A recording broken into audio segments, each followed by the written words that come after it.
Hello students, welcome to my channel Shreya classes. आप सभी को मेरे यूट्यूब चैनल श्रेया क्लासेस में बहुत बहुत स्वागत है। तो जैसे कि हम लोग क्लास 10 के साइंस में बायोलॉजी को देख रहे थे, जो चैप्टर नंबर हम देख रहे थे 7 समन्वय एवं नियंत्रण। चैप्टर 7 देख रहे थे जो नियंत्रण और समन्वय, तो उसमें हम लोग थ्योरी देख चुके थे। आज हम लोग प्रश्न जो है बुक में दिया हुआ है, तो आज हम लोग प्रश्न को करेंगे। और जो स्टूडेंट्स इस वीडियो को पहली बार देख रहे हैं तो उनसे ये कहूँगा कि इसके पहले 3 वीडियो अपलोड हो चुका है, तो आप प्लेलिस्ट में जाकर देख सकते हैं। फिर इस वीडियो के डिस्क्रिप्शन में भी आपको उस वीडियो का लिंक मिल जाएगा, वहाँ से भी जाकर देख सकते हैं। तो चलिए स्टार्ट करते हैं। और स्टार्ट करने से पहले यही कहूँगा कि अगर वीडियो अच्छी लगे तो लाइक कीजिएगा और चैनल को सब्सक्राइब करके बेल आइकन दबा दीजिएगा, क्योंकि जो भी वीडियो अपलोड हो उसका नोटिफिकेशन आपके पास सबसे पहले पहुँचे। तो पहला प्रश्न है, प्रतिवर्ती क्रिया तथा टहलने के बीच क्या अंतर है। ये पूछ रहा है कि जो प्रतिवर्ती क्रिया है तथा टहलने के बीच क्या अंतर है। तो प्रतिवर्ती क्रिया तथा टहलने के निम्नलिखित अंतर है। जो प्रतिवर्ती क्रिया है तथा टहलने के बीच निम्नलिखित अंतर है। तो पहला है प्रतिवर्ती क्रिया, दूसरा है टहलने की क्रिया। तो पहला देखते हैं प्रतिवर्ती क्रिया में। प्रतिवर्ती क्रिया पर्यावरण में होने वाली किसी घटना की प्रक्रिया में अचानक होती है। जो प्रतिवर्ती क्रिया आप लोग पढ़ा चुके हैं पहले, जो प्रतिवर्ती क्रिया है वह पर्यावरण में होने वाली किसी घटना की प्रतिक्रिया में अचानक होती है। और जो टहलने की क्रिया है, टहलने की क्रिया सोच विचार करने होती है। उसके बाद है प्रतिवर्ती क्रिया अनैच्छिक क्रिया का उदाहरण है। टहलना ऐच्छिक क्रिया का उदाहरण है। प्रतिवर्ती क्रिया का संचालन मेरुज्जु से होता है, टहलने की क्रिया का संचालन मस्तिष्क से होता है। तो इतना आप लोग समझ में आ गए। चलिए नेक्स्ट क्वेश्चन देखते हैं। नेक्स्ट करें, दो तंत्रिका कोशिकाओं न्यूरॉन के माध्यम अंतर्ग्रंथन सिनेप्स में क्या होता है। पूछ रहा है जो दो तंत्रिका कोशिकाओं के न्यूरॉन के माध्यम अंतर्ग्रंथन सिनेप्स में क्या होता है। तो इसका आंसर देखिए होगा, तंत्रिका कोशिका के अंतिम सिरे में विद्युत आवेश का कुछ रसायनों को विमोचित करता है। कह रहा है जो तंत्रिका कोशिका के अंतिम सिरे में विद्युत आवेश कुछ रसायनों को क्या करता है, विमोचित करता है। ये रसायन दो तंत्रिका कोशिकाओं के बीच के रिक्त स्थानों को सिनेप्स या सिनेप्स दरार या अंतर्ग्रंथन कहा जाता है। इस तरह से अंतर्ग्रंथन के माध्यम से किसी घटना की सूचना एक तंत्रिका कोशिका से दूसरी तंत्रिका कोशिका तक पहुंच जाती है। अब देखते हैं तीसरा क्वेश्चन, मस्तिष्क का कौन सा भाग शरीर की स्थिति तथा संतुलन का अनुसरण करता है। ये पूछ रहा है कि मस्तिष्क का कौन सा भाग जो है जो शरीर की स्थिति तथा संतुलन का अनुसरण करता है। तो मस्तिष्क के पक्ष मस्तिष्क में स्थिति अनुमस्तिष्क के द्वारा शरीर की स्थिति तथा संतुलन का अनुसरण होता है। नेक्स्ट क्वेश्चन है 4 नंबर, हम एक अगरबत्ती की गंध का कैसे पता लगाते हैं। तो हम एक अगरबत्ती की गंध को नाक के द्वारा ग्रहण करते हैं। जब कोई भी अगरबत्ती जब जलती है तो उसको पहले नाक द्वारा सूंघते हैं और इसकी सूचना मस्तिष्क को प्राप्त होती है। उसके बाद जब सूंघते हैं तो फिर उसकी सूचना मस्तिष्क को प्राप्त होती है। मस्तिष्क के अग्र मस्तिष्क स्थित सूंघने केंद्र के द्वारा इसकी व्याख्या कर ली जाती है। कह रहा है कि मस्तिष्क के मस्तिष्क में जो अग्र मस्तिष्क होता है उसके स्थिति के सूंघने केंद्र की इसकी व्याख्या कर ली जाती है और हम अगरबत्ती के गंध को पता लगा लेते हैं। उसको समझिए क्या होता है। जैसे कि कोई अगरबत्ती जल रही है तो उसको पहले हम नाक द्वारा सूंघते हैं, उसके बाद उसे क्या होता है मस्तिष्क उसको सूचना को प्राप्त करती है।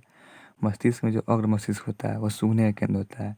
अब इसी की व्याख्या के द्वारा प्राप्त किया जाता है कि तो यही जो है अग्र मस्तिष्क व्याख्या कर ली जाती है और हम अगरबत्ती के गंध को पता लगा लेते हैं। तो समझ में आ गया होगा। फिर नेक्स्ट क्वेश्चन देखते हैं।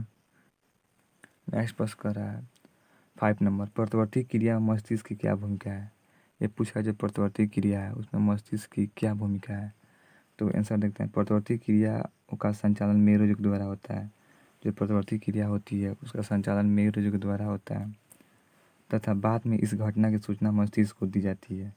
और उसके बाद जो घटना होता है उसकी सूचना मस्तिष्क को दी जाती है, जिस पर वो सोच विचार करता है। ये सारा जो है मैं पढ़ा चुका हूँ। आप लोग थ्योरी जो पढ़ा है उसमें से देकर क्वेश्चन कर सकते हैं, लेकिन मैं करा दे रहा हूँ। और जो स्टूडेंट्स इस वीडियो को पहली बार देख रहे हैं तो इसके पहले वाले लेक्चर को जाकर जरूर देख लेंगे। अब नेक्स्ट प्रश्न पर चलते हैं। जो पहला प्रश्न है वो कह रहा है पादप हार्मोन क्या है। पूछ रहा है जो पादप हार्मोन वो क्या है। तो ऐसा हार्मोन जो पेड़ पौधों में पाया जाता है पादप हार्मोन कहलाता है। सपोज बात है, जो पादप हार्मोन जो पेड़ पौधों में पाया जाता है उसी को पादप हार्मोन कहा जाता है। पादप हार्मोन के कुछ प्रमुख उदाहरण है। ऑक्सिन ऑक्सिन जिबरेलिन साइटोकाइनिन एब्सिलिक अम्ल एथिलीन। ये इसकी कुछ प्रमुख उदाहरण थी। अब नेक्स्ट प्रश्न, दूसरा नंबर प्रश्न है। ये कह रहा है कि छुई मुई पादप के पत्तियां की गति प्रकाश की और प्ररोह की गति से किस प्रकार भिन्न है। छुई मुई के पादप के पत्तियों की गतिविधि से संबंध नहीं है। तो छुई मुई के पादप की जो पत्तियां है वो गतिविधि से संबंध नहीं है, यह गति उच्छिपन से संबंधित है।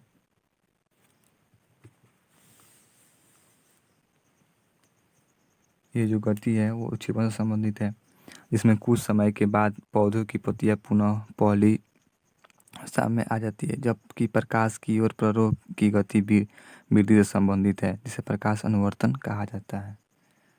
तो आप लोगों को समझ में आ गया होगा। अब नेक्स्ट क्वेश्चन देखते हैं। तीसरा नंबर कह रहा है एक पादप हार्मोन का उदाहरण दीजिए जो वृद्धि को बढ़ाता है। तो वो कौन सा है, वो आपका आंसर हो जाएगा ऑक्सिन है, जो पादप हार्मोन को बढ़ाता है। अब नेक्स्ट क्वेश्चन देखते हैं। 4 नंबर, किसी सहारे के चारों ओर एक लतान की वृद्धि में ऑक्सी किस प्रकार सहायक है। तो ये इसका आंसर देखते हैं।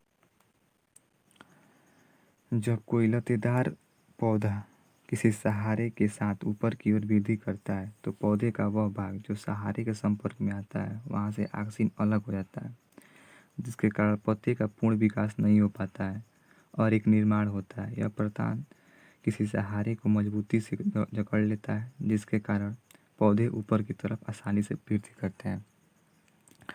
मैं इसको पूरा पढ़ा चुका हूँ, इसलिए मैं थोड़ा फास्ट पढ़ा रहा हूँ तो समझाने, लेकिन आइए एक बार समझा दे रहा हूँ। कह रहा है कि जब कोई लतेदार पौधा किसी सहारे के साथ ऊपर की ओर वृद्धि करता है तो जो पौधे का वो जो भाग होता है वो सहारे के संपर्क में आ जाता है।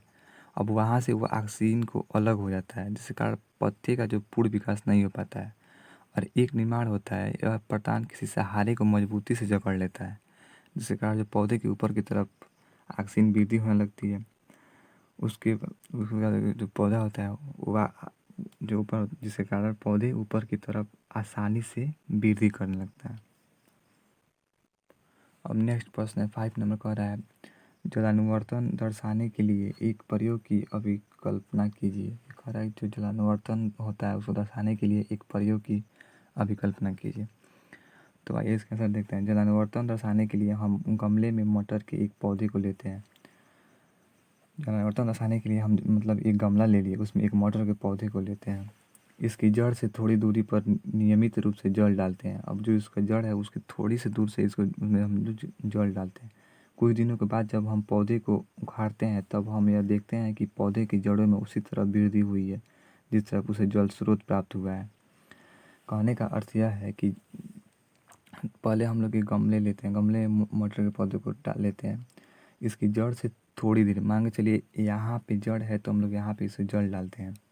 अब कुछ दिनों के बाद क्या होता है, जब हम पौधे को जब उखाड़ते हैं तब हम ये देखते हैं कि जो पौधे के जड़ों में उसी तरह वृद्धि होती है, मतलब उसी तरह वृद्धि होती है जिस तरह हम लोग जल स्रोत प्राप्त होता है।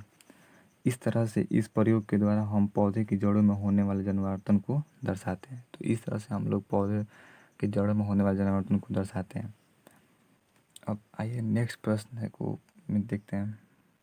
नेक्स्ट आपका पहला प्रश्न है जंतुओं में रासायनिक समन्वय कैसे होता है। ये पूछ रहा है जंतुओं में रासायनिक समन्वय कैसे होता है। जंतुओं में रासायनिक समन्वय हार्मोन के द्वारा होता है, जो शरीर में स्थित विभिन्न तरह के अंतःस्रावी ग्रंथियों के द्वारा स्रावित होता है। दूसरा क्वेश्चन कह रहा है आयोडीन युक्त नमक के उपयोग की सलाह क्यों दी जाती है।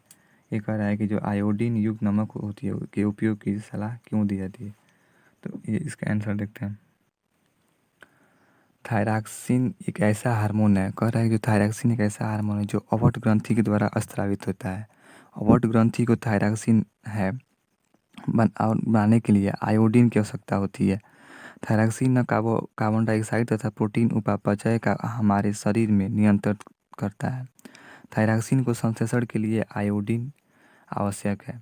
यदि हमारे आहार में आयोडीन की कमी हो तो व्यक्ति को घेंघा रोग नामक बीमारी होने की संभावना हो जाता है, जिसमें व्यक्ति का गर्दन फूल जाता है।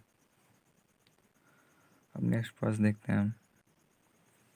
नेक्स्ट प्रश्न कह रहा है कि जब एड्रेनलिन रुधिर में स्रावित होती है तो हमारे शरीर में क्या अनुक्रिया होती है। ये प्रश्न कर रहा है कि जब एड्रेनलिन रुधिर मतलब रक्त में जब स्रावित होती है तो हमारे शरीर में कौन सी अनुक्रिया होती है। एड्रेनलिन एक ऐसा हार्मोन है, कह रहा है कि एड्रेनलिन एक ऐसा हार्मोन है जिसका स्राव अधिवृक्क ग्रंथि से होता है, जिसका जो स्राव होता है वो अधिवृक्क ग्रंथि से होता है। यह आपातकालीन स्थिति में स्राव होता है, इसलिए एड्रेनलिन को आपातकालीन हार्मोन कहा जाता है। एड्रेनलिन सीधे रक्त में स्रावित हो जाता है। जो एड्रेनलिन होता है वो सीधे रक्त में स्रावित हो जाता है और शरीर के विभिन्न भागों तक पहुंचा दिया जाता है। और उसके बाद क्या होता है कि शरीर के विभिन्न भागों तक पहुंचा दिया जाता है। हृदय सही यह लक्ष्य अंगों या विशेष ऊतकों पर कार्य करता है। हृदय सहित क्या होता है कि यह लक्ष्य अंगों या विशेष ऊतकों पर कार्य करता है। परिणाम स्वरूप हृदय की धड़कन बढ़ जाती है। उसको क्या होता है कि जो हृदय में धड़कन होती है वो बढ़ जाती है ताकि हमारी पेशियों को अधिक ऑक्सीजन की आपूर्ति हो सके। पाचन तत्वों तथा त्वचा रक्त की आपूर्ति कम हो जाता है। रक्त की दिशा कंकाल पेशियों की तरफ हो जाता है। डायफ्राम तथा शोषण पसलियों की पेशी के संकुचन से शोषण दर बढ़ जाती है। में सभी उन आपातकालीन स्थिति से निपटने के लिए तैयार कर देती है। तो चलिए अब इसका नेक्स्ट प्रश्न को देखते हैं। 4 नंबर क्वेश्चन कह रहा है कि मधुमेह के कुछ रोगियों की चिकित्सा इंसुलिन का इंजेक्शन देकर क्यों की जाती है। कह रहा है कि जो मधुमेह के रोगी होते हैं उनको उनके चिकित्सा मतलब उनकी दवाई इंसुलिन का इंजेक्शन देकर क्यों की जाती है। तो आइए इसका आंसर देखते हैं। इंसुलिन एक ऐसा हार्मोन है जो अग्नाशय से उत्पादित होता है। यह रक्त के शर्करा की मात्रा को नियंत्रित करता है। जब कभी किसी व्यक्ति के शरीर में इंसुलिन का बनना कम हो जाता है अथवा बंद हो जाता है तब उसके शरीर में शर्करा की मात्रा कम हो जाती है और व्यक्ति एक बीमारी से ग्रसित हो जाता है जिसे मधुमेह कहा जाता है। मधुमेह से ग्रसित व्यक्ति को सुई के माध्यम से बाहर से इंसुलिन दिया जाता है। तो ये आप लोग का प्रश्न खत्म हो गया। अब नेक्स्ट वीडियो में अभ्यास के जो प्रश्न है उसको देखेंगे। तो उम्मीद करता हूँ वीडियो आप लोग को अच्छी लगी होगी। तो वीडियो कैसी लगी कमेंट बॉक्स में ज़रूर बताइएगा और वीडियो अच्छी लगेगी तो लाइक कीजिएगा और चैनल को सब्सक्राइब जरूर कर दीजिएगा और बेल आइकन को दबा के नोटिफिकेशन पर क्लिक करके कर लीजिएगा क्योंकि जो भी वीडियो अपलोड होगा उसका नोटिफिकेशन आपके पास सबसे पहले पहुँच जाए। तो चलिए मिलते हैं नेक्स्ट वीडियो में, तब तक के लिए धन्यवाद। जय हिंद, जय भारत।